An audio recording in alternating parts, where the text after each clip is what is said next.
అయితే కావ్యకి ఫోన్ చేస్తూ ఉంటాడు. అలా రాజ్ కావ్యకి ఫోన్ చేసి, మీరు చెప్పిన పొడుపు కథను నేను విప్పేశాను, అందుకే ఫోన్ చేశాను, నేను విప్పలేను అనుకున్నారు కదూ అని అంటే, అవునా విప్పేశారా, ఏంటది అని చెప్పేసి అంటూ ఉంటుంది.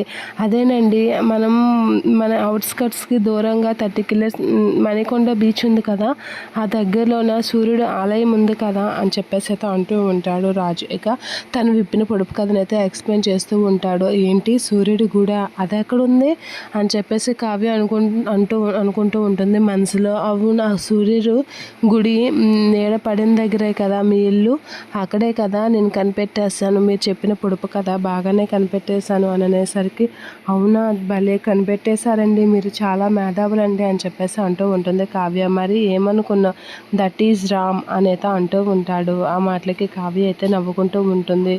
ఏంటి అని చెప్పేసి అయితే అనుకుంటూ ఉంటుంది. సరేనండి, రేపు మీ ఇంటి దగ్గర కలుద్దాం, మీది భలే ఇల్లు భలే కనిపెట్టాను కదా పొడుపు కదా అనేది అంటూ ఉంటుంది. ఇక రాజు మాటలకైతే కావ్య అలా నవ్వుకుంటూ ఉంటుంది. రాజు అయితే కావ్యతో నవ్వుకుంటూ హ్యాపీగా మాట్లాడుతూ ఉంటాడు.